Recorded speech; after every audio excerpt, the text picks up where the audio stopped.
pandemia por COVID ha sacado a la luz como ningún otro hecho histórico reciente los efectos de la desigualdad.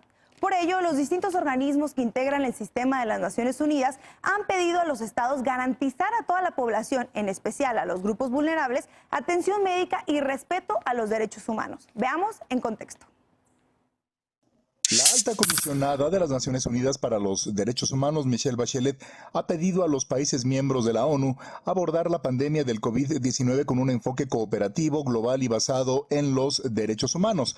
Hace unas semanas recordó que una situación de emergencia no representa un cheque en blanco para hacer caso omiso de las obligaciones en materia de derechos humanos. Junto con otros organismos de la ONU, el alto comisionado ha levantado alertas por el incremento de la vulnerabilidad de grupos en situación de pobreza, indígenas, personas con VIH, con discapacidad o en prisión. También personas migrantes o refugiadas y a mujeres y menores expuestos a más violencia durante el confinamiento. Bachelet pidió redoblar los esfuerzos para construir economías más inclusivas y sostenibles que sean más resistentes ante la crisis.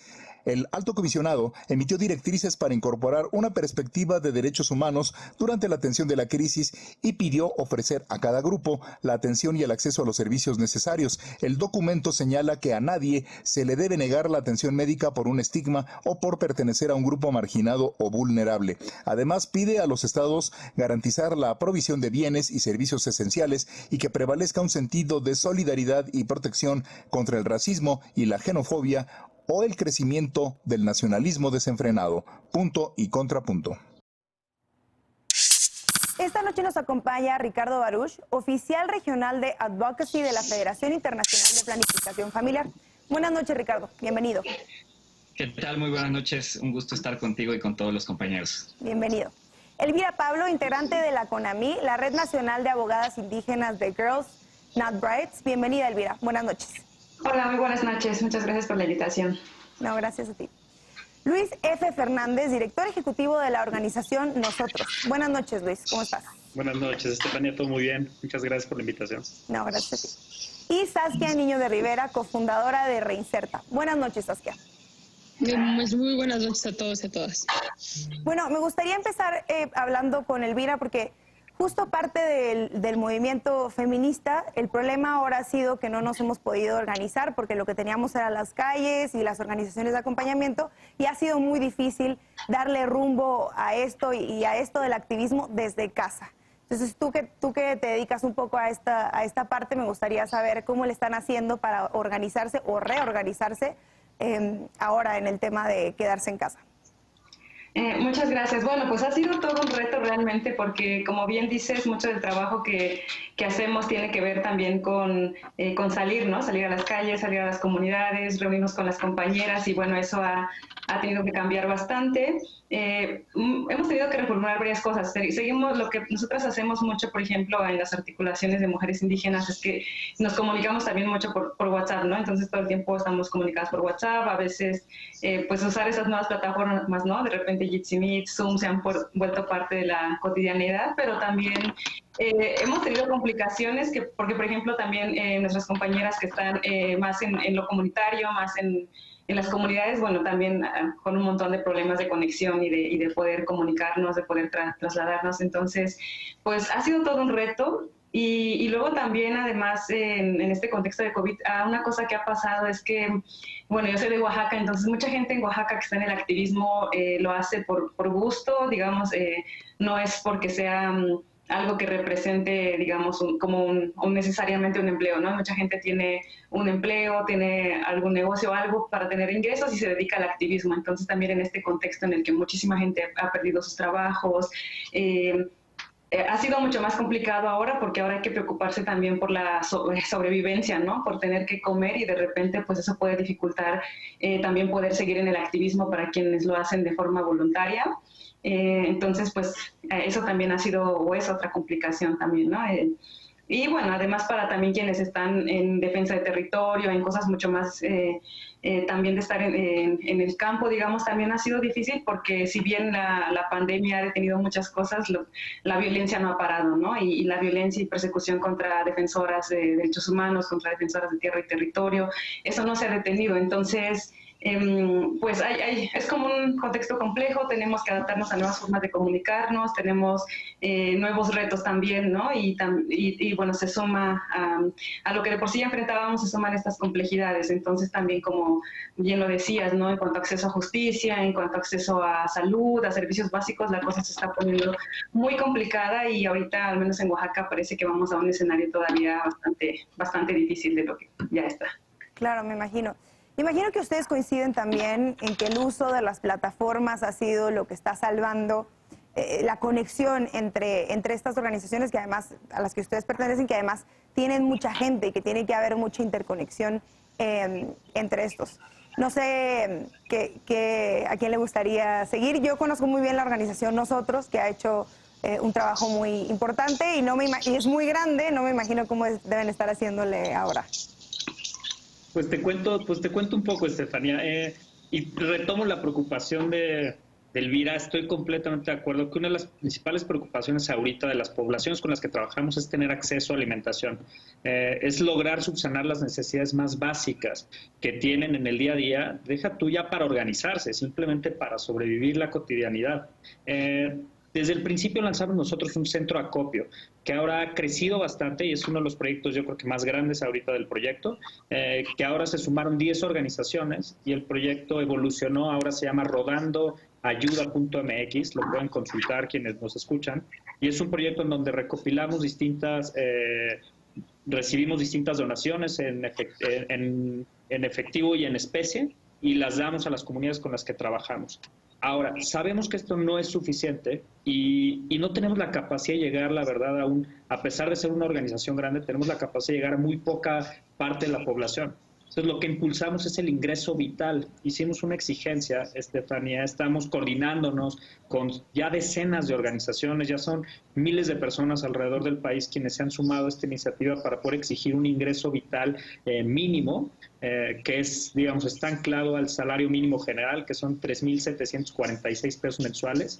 Lo estamos proponiendo por 3 meses. Incluso legisladores y legisladoras de todas las fracciones parlamentarias, incluyendo a Morena dentro del presidente, con el impulso de legisladoras como Laura Rojas, que preside la Cámara de Diputados, de Marta Tagle, Movimiento Ciudadano, de Lorena Villavicencio, Morena, entre más de 124 legisladores que se han sumado, estamos impulsando esta iniciativa para garantizar ese piso mínimo del que nos habla Elvira, que necesitan las personas para comer en un momento de crisis como este.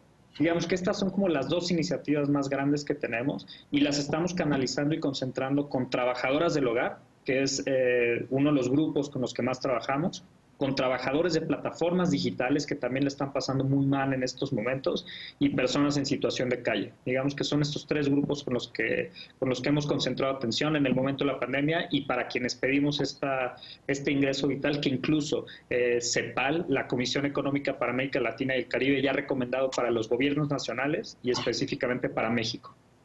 Bien. Zakia, ¿tú coincides en que las 2 iniciativas que mencionaban ahora son fundamentales para seguir? Digamos, yo creo que sí, pero no sé desde Reinserta por dónde están encaminando esto. Nosotros, sin duda son fundamentales. Nosotros, escuchando a mis 2 compañeros hablar, nosotros la tenemos un poco más complicada. Desde Reinserta trabajamos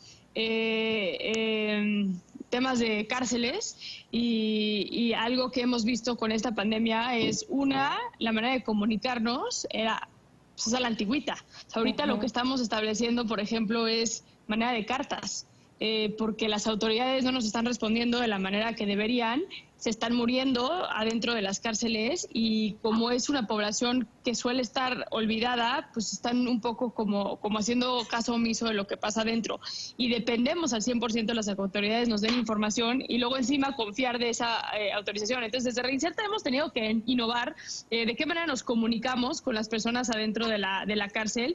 Y no nada más eso, pero redireccionar los esfuerzos a lo que hoy es más urgente, ¿no? Y por darte un ejemplo, temas de maternidad en prisión es uno de los temas grandes que tocamos. Ahora acabamos y de adolescentes en conflicto con la ley. Ahorita AT&T, por ejemplo, nos acaba de dar un buen donativo, pero para digitalizar todos nuestros programas, cosa que nunca habíamos pensado, porque pues, adentro de la cárcel quizá tener internet, una televisión, espacios para poder pasar cursos en línea y demás es muy complicado. Entonces, por primera vez ya lo estamos poniendo como una opción y hablando con las autoridades para poder seguir llevando estas actividades a las personas privadas de la libertad. Y también abriendo a problemáticas mayores. En este tema, por ejemplo, de la crisis económica que viene, tuvimos que lanzar a título personal con un grupo de ciudadanos una plataforma que se llama Agrega, que es una plataforma para darle de comer a aquellas personas que se quedan sin trabajo y por ende no pueden llevar comida a la mesa. Tú bien lo dijiste,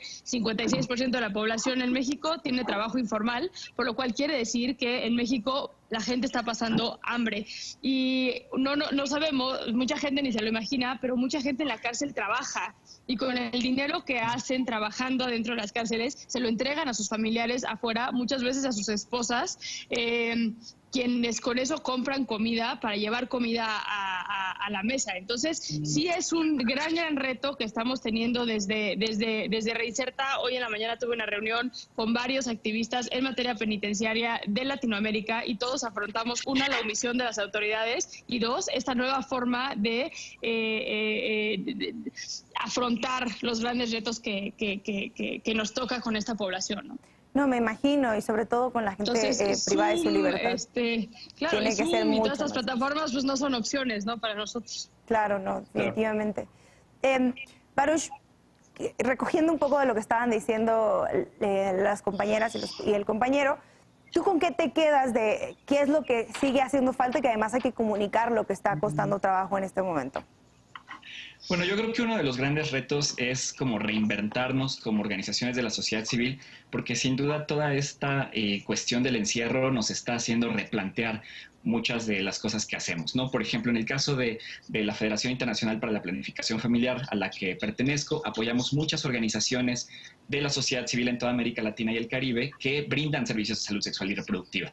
Pero, por ejemplo, ¿qué pasa con aquella mujer que necesita un anticonceptivo y no puede acudir a la clínica porque pues solamente tiene el permiso para salir a comprar sus víveres, ¿no? O qué pasa, por ejemplo, incluso con aquellas mujeres que quieren interrumpir legalmente su embarazo y no pueden hacerlo porque no pueden acercarse a estos espacios de salud debido a las restricciones. Entonces, por ejemplo, hemos tenido que pensar en cómo fortalecer este elemento de salud digital, que obviamente no es accesible para todo el mundo, como bien lo mencionaba Elvira, ¿no? Particularmente si pensamos en las mujeres que viven en espacios rurales, las mujeres indígenas, afrodescendientes, pero pues tenemos que ver cómo le vamos a hacer, porque claramente, o sea, ni sociedad civil ni gobierno podemos detener servicios tan esenciales como son aquellos relacionados con la salud sexual y reproductiva. Claro. Por otro lado, también estamos viendo que hay gente que, por ejemplo, comunidades de personas con VIH, mujeres trans, trabajadoras sexuales, se están organizando para hacer brigadas para apoyar a sus compañeros, porque claramente hay mucha gente que no puede dejar de estar en la calle y que pues se va a quedar también, como bien lo mencionaba Luis hace un momento, pues sin una forma para poder alimentarse. No, y dos cosas. Yo recuerdo que repartieron una suerte de despensas y algún apoyo para las trabajadoras sexuales en la Ciudad de México, pero que fue de una vez, no fue suficiente. Yo hago algo de trabajo con la Casa de las Muñecas y me ha tocado platicar con algunas compañeras que hacen ese tipo de trabajo y me han dicho es que es muy difícil y claro, también es un trabajo informal y un trabajo muy poco reconocido y ha sido muy difícil. Y luego lo que decías de los anticonceptivos, si el confinamiento sigue de aquí a 6 meses probablemente tengamos 70 millones de embarazos no planeados en Latinoamérica. Y sí, es muy complicado y aquí es donde entra el trabajo que hacen todas las organizaciones de la sociedad civil, porque son las organizaciones que están ahí, que normalmente están en terracería, es muy complicado. Sí, no olvidemos también la parte de violencia de género que aunque desafortunadamente el presidente diga que no, sí es algo que estamos viendo tanto en México como en otros países y que, por ejemplo, en el caso de organizaciones aquí en México como MEXFAM, la Fundación Mexicana para la Planificación Familiar, han tenido que expandir muchísimo sus servicios telefónicos, y los chats y los WhatsApps para recibir todas estas llamadas de mujeres que están siendo víctimas de violencia en sus casas, para pues poder canalizarlas de alguna forma, porque también es muy complicado porque hay instituciones del gobierno que están cerradas, los ministerios públicos no están atendiendo al mismo nivel, entonces todo es una cadena que se ha complicado desafortunadamente. Claro, la falta de anticonceptivos y lo que decíamos. Elvira, ¿tú crees que además esto se exacerba en comunidades donde por sí no hay interconexión, digamos, no hay una suerte de desarrollo para llegar o no se puede comunicar de manera tan fácil? Sí, justo es lo que quería, como continuando un poco con la idea que estaba comentando Ricardo. En el tema de violencia sabemos que no ha parado, ¿no? Sabemos que más bien sigue incrementando y además nos encontramos con una situación en la que hay lugares en comunidades indígenas donde ha ocurrido que los MPs no están funcionando, por lo tanto cuando una mujer quiere acudir a denunciar pues no hay esa respuesta, cuando urge que haya medidas de protección tampoco las están otorgando, entonces tenemos un serio problema porque hay mujeres que pues, incluso está en riesgo su vida y ante esta falta de respuesta sabemos que puede ocurrir incluso un feminicidio, ¿no? Además, tenemos otro problema gravísimo sumado a todo lo que está pasando, que es que seguramente ustedes ya lo han escuchado, pero las casas de la mujer indígena son un programa, ¿no? Que recibe recursos del Instituto Nacional de Pueblos Indígenas y que está ubicado en zonas rurales donde las propias mujeres indígenas trabajan en temas de prevención de violencia, a veces son el primer contacto cuando mujeres han vivido violencia, hay parteras, hay muchos tipos de atención, también en temas relacionados con salud sexual y reproductiva, y ahora sabemos que no han recibido el recurso que necesitan para seguir operando, algunas de ellas ya han cerrado, otras están con ya muy poco recurso para funcionar, pero sabemos que son súper importantes porque quienes conocemos las comunidades sabemos que decir está 5 horas o 3 horas no es cosa sencilla. Eso puede significar que si en este momento no están funcionando el transporte público, si tampoco tienes dinero ni para comer, menos vas a tener para pagar un viaje especial que te lleve al MP o a algún lugar o al médico, ¿no? Entonces son muy importantes y ahora también aprovecho de una vez para también hacer el llamado, ¿no? Que el gobierno federal tiene que tomar en cuenta que si bien hay una urgencia de atender la pandemia, parte de esa urgencia de atenderla y parte de los servicios esenciales son aquellos que tienen que ver con garantizar a las mujeres una vida libre de violencia y garantizar que cuando una mujer está en una situación de violencia tiene un lugar a donde acudir, que si acude al MP la van a recibir, le van a otorgar una medida de protección, que si lo necesita hay un refugio donde puede ir, una casa de la mujer indígena donde también hablan su idioma, donde la van a atender compañeras de su comunidad, y eso nos preocupa muchísimo porque al menos hasta hoy no tenemos una respuesta certera en la que digan tal día se va a liberar el recurso para que las casas de la mujer indígena puedan seguir funcionando. Entonces eso es gravísimo. Y otra cosa también que preocupa déjame te voy a interrumpir un poco porque tenemos que ir a corte y ahorita si quieres seguimos platicando de esto. Vamos a una pausa. La pandemia ha orillado a las organizaciones de la sociedad civil a intensificar su trabajo en redes sociales. ¿Qué acciones consideran prioritarias y qué escenarios planean rumbo a la nueva normalidad? Regresamos a Punto y Contrapunto.